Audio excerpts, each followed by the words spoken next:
वीर वीरमदेव राजकीय स्नातकोत्तर महाविद्यालय जालोर के यूट्यूब चैनल पर आप सभी का स्वागत है। प्रिय विद्यार्थियों, इससे पूर्व के वीडियो में हमने भक्ति काल की निर्गुण शाखा के प्रेम मार्गी या प्रेमाश्रयी परंपरा के प्रमुख प्रतिनिधि कवि मलिक मोहम्मद जायसी के विभिन्न मलिक मोहम्मद जायसी की जो कृति पद्मावत है, उस पद्मावत के नागमती वियोग खंड के विभिन्न छंदों का पाठ किया है। उसी श्रृंखला को आगे बढ़ाते हुए आज हम अन्य छंदों का पाठ करेंगे। जैसा कि आप स्क्रीन पर देख रहे हैं, इस छंद को हम पढ़ते हैं, तत्पश्चात इसकी व्याख्या करेंगे। चैत बसंता होई धमारी, मोहि लेखे संसार उजारी। पंचम बिरह पंचसर मारे, रकत सोई सगरौ बनढारे। बूढ़ी उठे सब तरिवर पाता, भीज मजीठ टेसु बन राता। बौरे आम फरे अब लागए, अब हुआऊ घर कंत सभागे। सहस भाव फूली बनस्पति, मधुकर घूमह संवर मालती। मोकह फूल भये सब कांटे, दिष्टि परत जस लागहि चांटे। फिर जोबन भये नारंग शाखा, सुआ बिरह अब जाई न राखा। घिरनी परैवा होई, पियू आऊ बेगी परु टूटी। नारी परायात है, तो ही बिनु पार न छूटी। जैसा कि आपको पूर्व में बताया जा चुका है कि किसी भी छंद की व्याख्या करने से पूर्व उसका प्रसंग लिखना होता है। इस छंद के प्रसंग में हम यह लिखेंगे कि प्रस्तुत पद्यावतरण मलिक मोहम्मद जायसी कृत पद्मावत के नागमती वियोग खंड से उद्धृत है और कवि जायसी ने 12 मासा के अंतर्गत जो चैत महीना है, उस चैत महीने में नागमती के वियोग या नागमती की जो विरह अनुभूति है उसको चित्रित किया है। कवि जायसी कहते हैं कि चैत बसंता होई धमारी, मोहि लिखे संसार उजारी। कवि जायसी कहते हैं कि नागमती चैत माह की जो ऋतु है उसमें ये कह रही है कि हे मेरे प्रिय कंत, हे मेरे स्वामी पति रत्नपति, चैत बसंता होई धमारी। चैत माह में चारों तरफ धूमधाम है। चैत माह में जो बसंत का जो माहौल होता है, परिवेश होता है, तो उस बसंत की वजह से चारों तरफ धूमधाम है।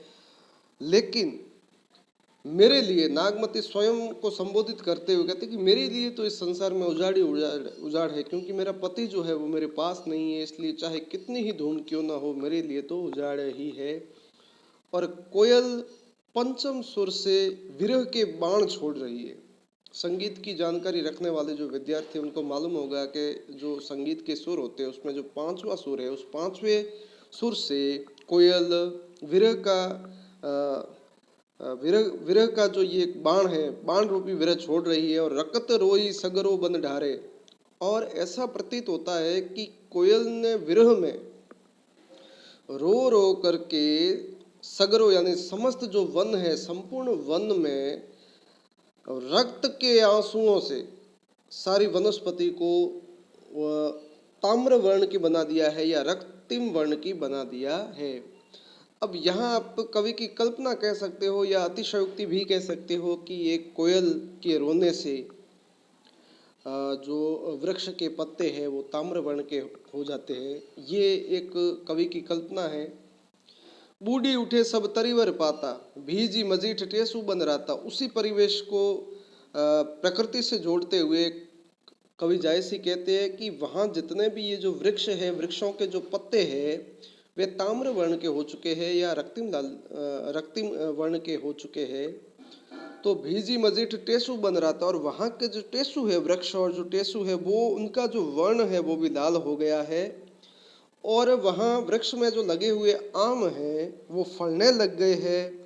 इसी संदर्भ में नागमती कहते हैं कि हे मेरे पति, मैं आपको सौभागा मानती हूँ, सौभाग्यशाली मेरे पति, अब तो मेरे पास चले आओ, लौट के चले आओ, अब तो मुझसे मिलो और मेरे पास लौट आओ। तो अपने मर्म को चित्रित करते हुए नागमती आगे और कहती है कि जितने भी ये प्रकृति में जो भी मुझे दिख रहा है, जो वृक्ष है, पेड़ पत्ते हैं, वहाँ फल लग चुके हैं, फूल लग चुके हैं, और जो आसपास जो लोग हैं वो उत्साह के साथ बसंत ऋतु का आनंद ले रहे हैं। मैं ही एक ऐसी अभागिन हूँ जो मेरी मनोकामना पूर्ण नहीं हो रही और मैं फलवती नहीं हो रही हूँ। आप शीघ्र लौट आइए। और जहाँ पर भी मैं देखती हूँ, मेरी जो दृष्टि जाती है, तो मुझे ऐसा लगता है कि ये जो विरह है, ये विरह मुझे सता रहा है। ये विरह जो है, विरह में ये जो फूल जितने भी मुझे दिख रहे हैं, ये फूल भय जैसे कांटे, ये फूल मेरे लिए कांटे बन चुके हैं। तो आप शीघ्र लौट आइए। और भर जोबन एहु नारंग शाखा, सोवा विरह अब जाई न राखा। नागमती के आसपास जितने भी वृक्ष है और जो फल है वो पक चुके हैं। और अपने यौवन से जोड़ते हुए नागमती कहती है कि अब मैं आपके बिना रह नहीं पाऊंगी, मेरा देहांत हो जाएगा, मेरे शरीर का अंत हो जाएगा, आप जल्दी से जल्दी लौट आइए। और इस छंद में जो दोहा जोड़ा हुआ है, घिरिन परेवा आव जस आई परहु प्रिय टूटी। कवि जायसी नागमती के माध्यम से ये कहते हैं कि हे मेरे प्रिय पति कंत स्वामी, आप शीघ्र ही जिस तरीके से बाज टूट पड़ता है, वैसे ही आप शीघ्र ही लौट आइए।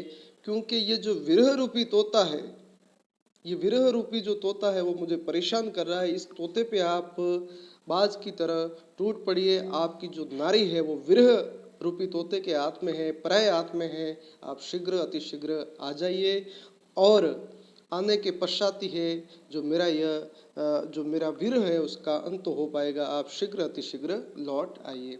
तो इस तरीके से ये छंद नागमती वियोग खंड से है। और इसके अंत में आपको विशेष के रूप में जो आप इस छंद की भाषा है उसके बारे में लिखना है, इसकी जो शैली है और जो अतिशयोक्ति अलंकार है अथवा जो रूपक अलंकार इसमें आया हुआ, तो इस तरीके से आप है जो उसको विशेष से बांधेंगे।